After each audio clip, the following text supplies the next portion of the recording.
Assalamualaikum and greetings to Sales ABADI. Today our group would like to present and give a demonstration about our application, and this is my team members.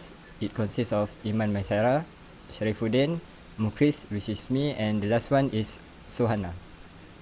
So Schedule's journeys begin with an onboarding experience designed for instant clarity. So at here, if the user want to sign up, the onboarding screen will be appear.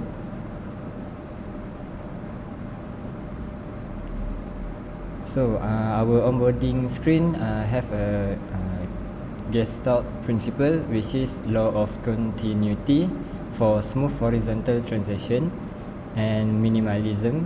Only 3 slides with essential benefits, and the last one is commercial appeal, professional illustration and branding. Next we go to onboarding screen dart.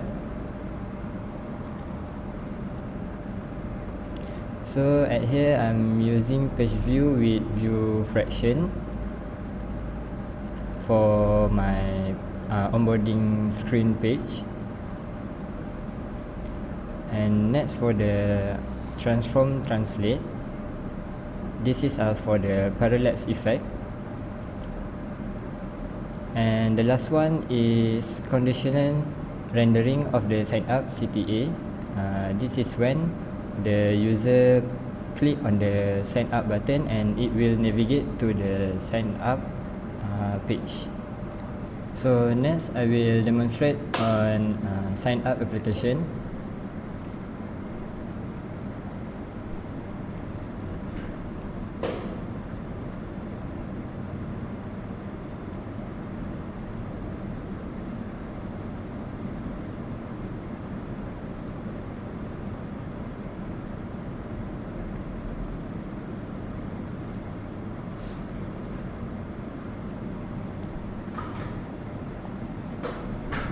So after the sign up, you will navigate to the dashboard of the application. Next we go to the sign up.dat, and right here you can see I'm using supabase.from user file and await supabase.out for the sign up. It will ask the user to fill the form with their username, email and password. Now I will continue for the login section. So for login, we prioritize a consistent and responsive experience. Notice the matching input cards is subtle pop-up when tapped. This visual feedback makes interaction smooth. Plus, with cache session, our login is super fast, typically loading in just 1.5 seconds. In login dart, we can see that our focus node management in this line drives the interactive input card effect.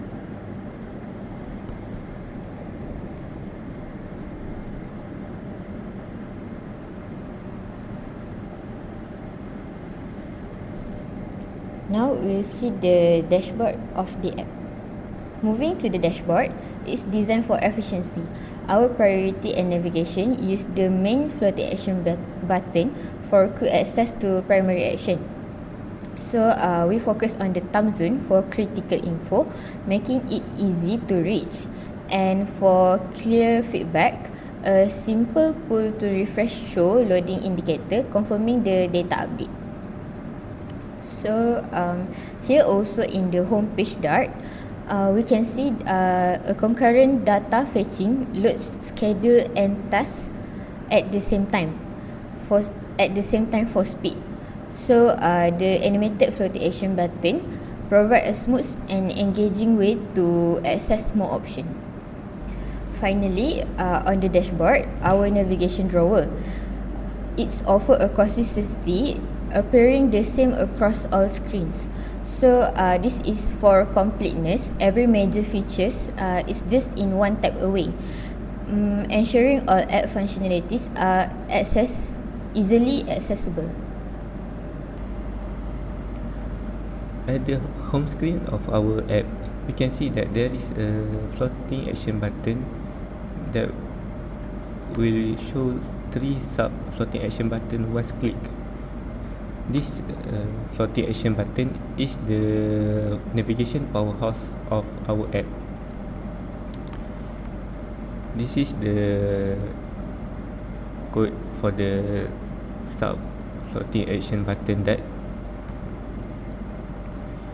And next, when we click on the floating action button, it will show 3 options, which is add subject, add class, and add task.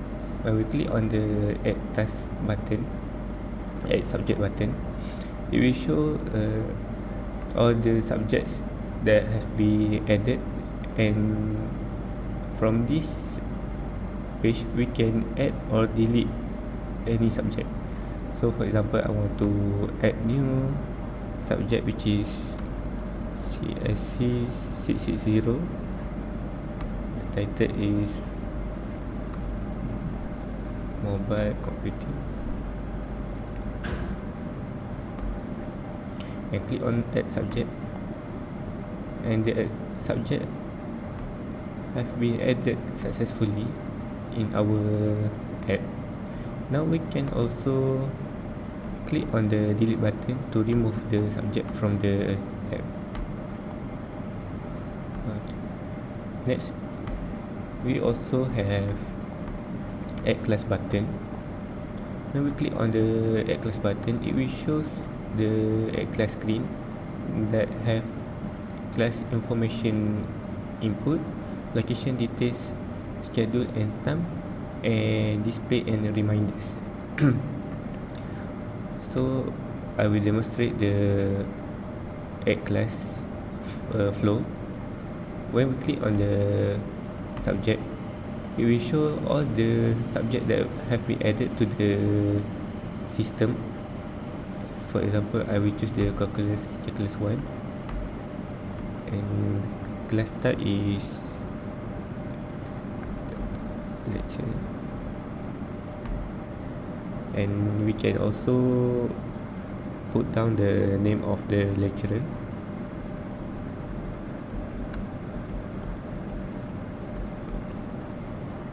Then at the location details, we can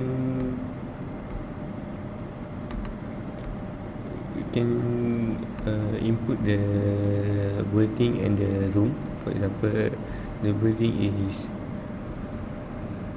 block D, and the room is MKD4. For the schedule and time, it has the drop down for the each day, and the select time, it will open a clock to choose the time of our class. So for the first button that I click is the start time of the class. So for example, we set it to 2 PM, and the end time of the class is 4 PM.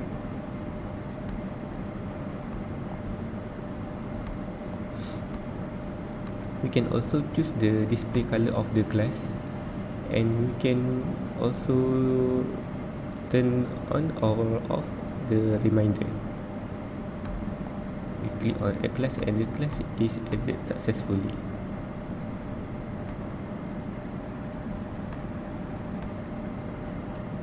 This is the add subject .dat.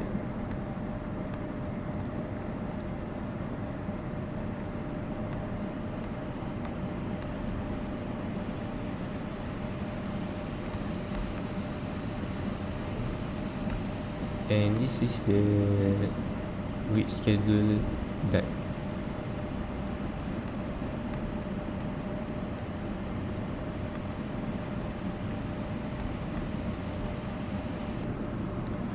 Now let's jump into adding task features in this app. So user can add tasks by clicking on the floating action button. On this add task page, user can add the title of their task,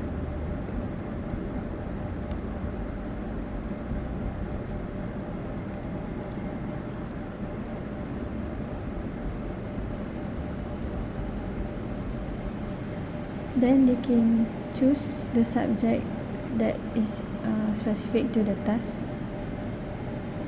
Next is selecting date.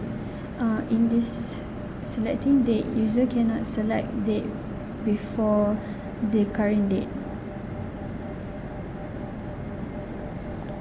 And lastly, this is the main features in our task screen, where user can choose the priority of their task, which is high, medium and low, and they can add the task successfully. And as you can see, after we reload the home screen, we can see that the task is now added into the home screen. And lastly, we have the profile for the user to add more personalization feature in this app. User can edit their name, and also we introduce the dark mode features in this app, so user can have a more personalized interface for their own use.